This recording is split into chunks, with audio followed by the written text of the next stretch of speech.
Hello, let's do some literature. We are going to be on literature page 2, How to Study Classic Literature.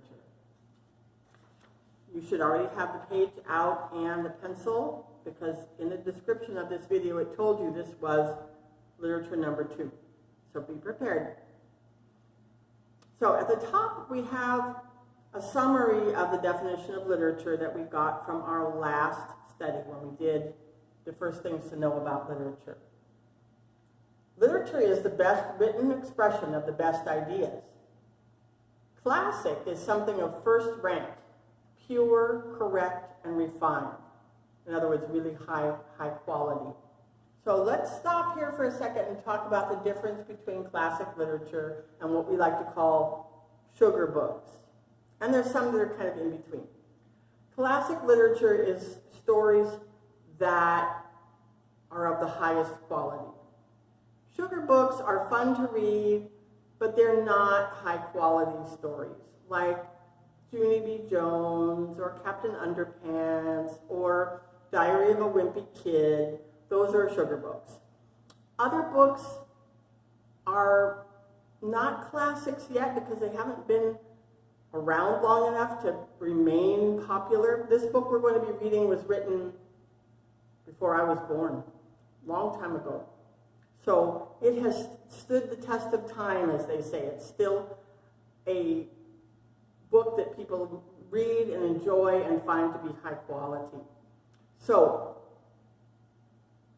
in class, we read high quality classic literature, and the chapter books I've selected for you generally will be of that category, or what I sometimes call in-between books. A good story, a story that makes you think is kind of how I like to look at it. A story that makes you a different person when you're done reading it.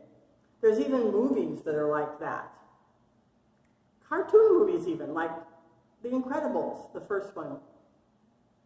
It's a great story about a family and everybody has their secret superpowers and all that stuff, but it's also a story about family members working together to strengthen the family, about each person having their own gifting.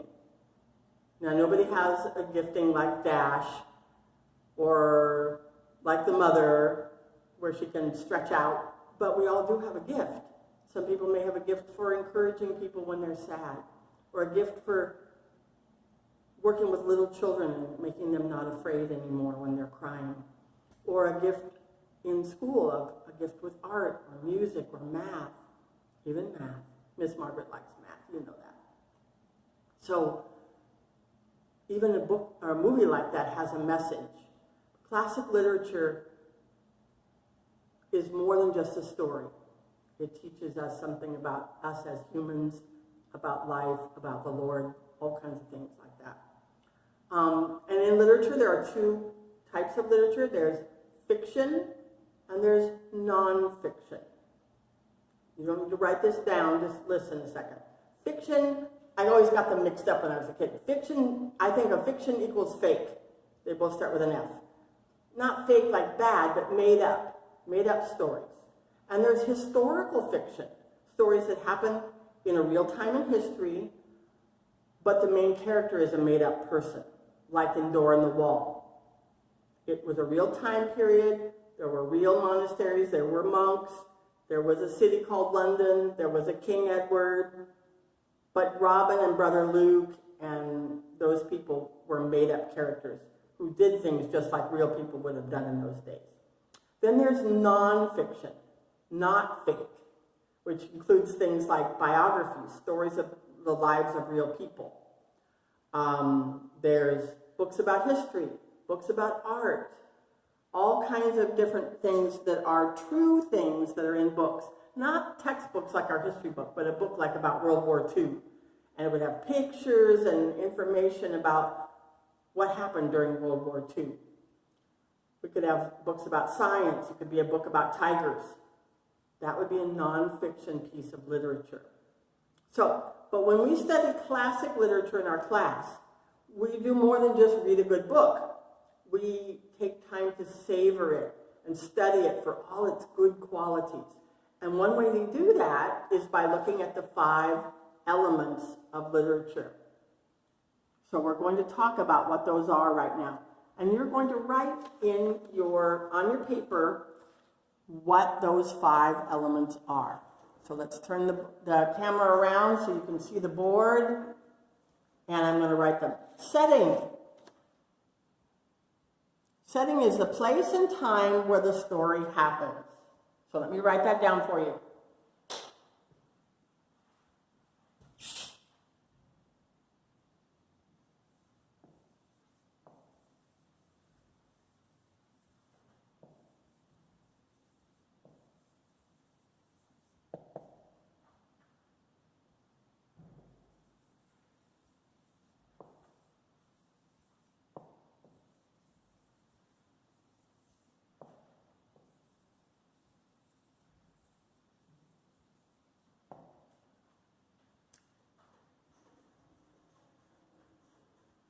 All right, pause the video if you need time to write this.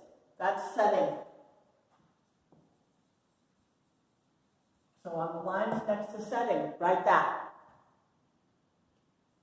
Here we go, next thing. Excuse me, I gotta get an eraser.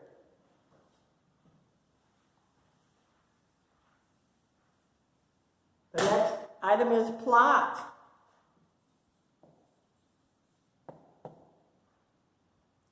Plot is the major events that happen in a story and their causes. You may begin writing. Write this on your paper.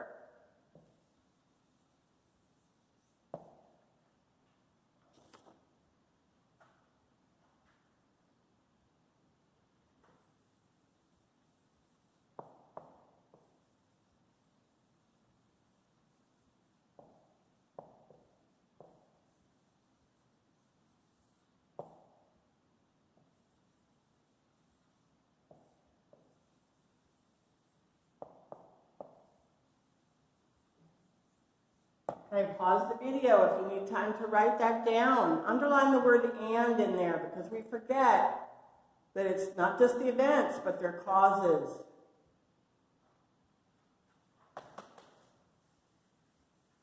So if I just erased it and you haven't written it all down, rewind the video and go back. Next, style. So style is the author's own special way of storytelling, using simile, metaphor, personification, imagery, and we're going to be talking about these as we go through our book. So, style.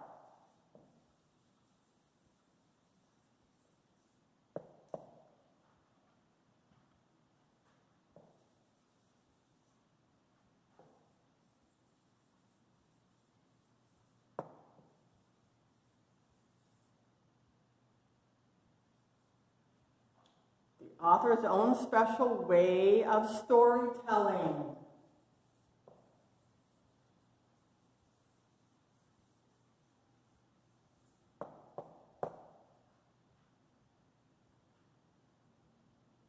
Turn the camera a little bit. There we go. Own special way of storytelling and using simile. And we're going to talk about what these mean as we find them in the book. Simile. Simile looks like smile, but it's not quite the same. Simile. Simile, metaphor,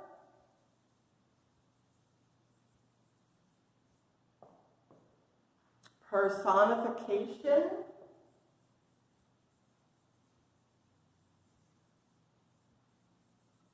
that's a long word. Personification, imagery, comma, etc. That means and other things. Let me move it back a little bit. Imagery, etc. Okay, pause the video if you want to write that down. We're moving on.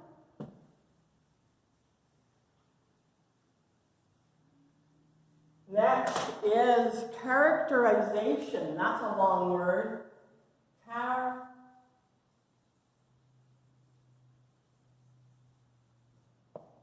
Remember to write in cursive when you're writing these things. Always write in cursive. Characterization. What the characters do, say, and think.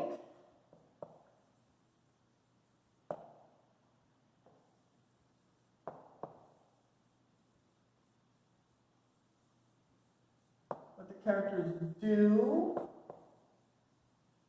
say, and think. What the characters do, say, and think, and what others say or think about them.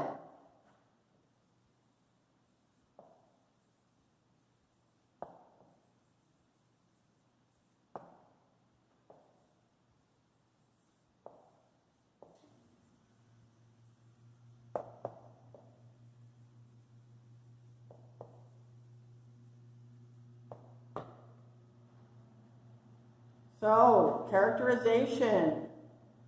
What the characters do, say, or think, and what others say or think about them.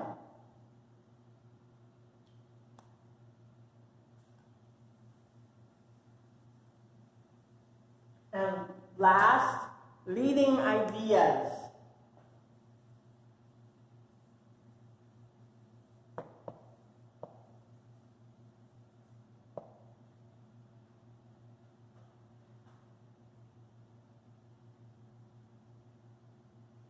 Okay, leading ideas.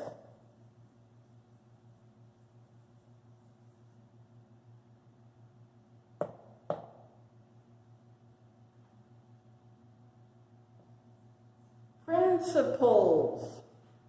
Principles that help explain.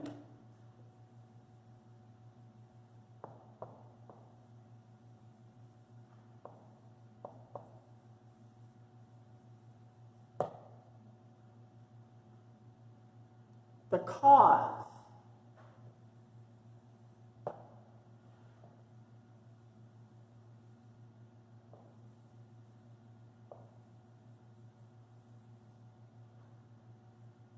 For much of the actions of the characters.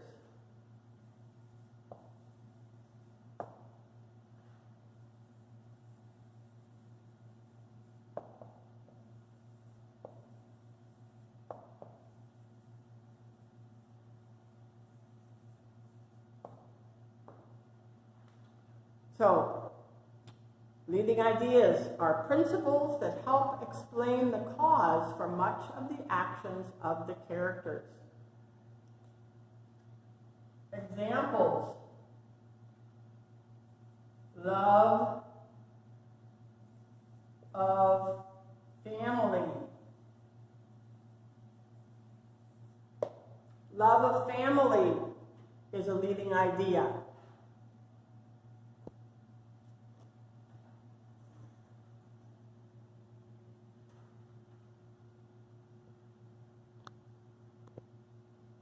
Another one might be friendship.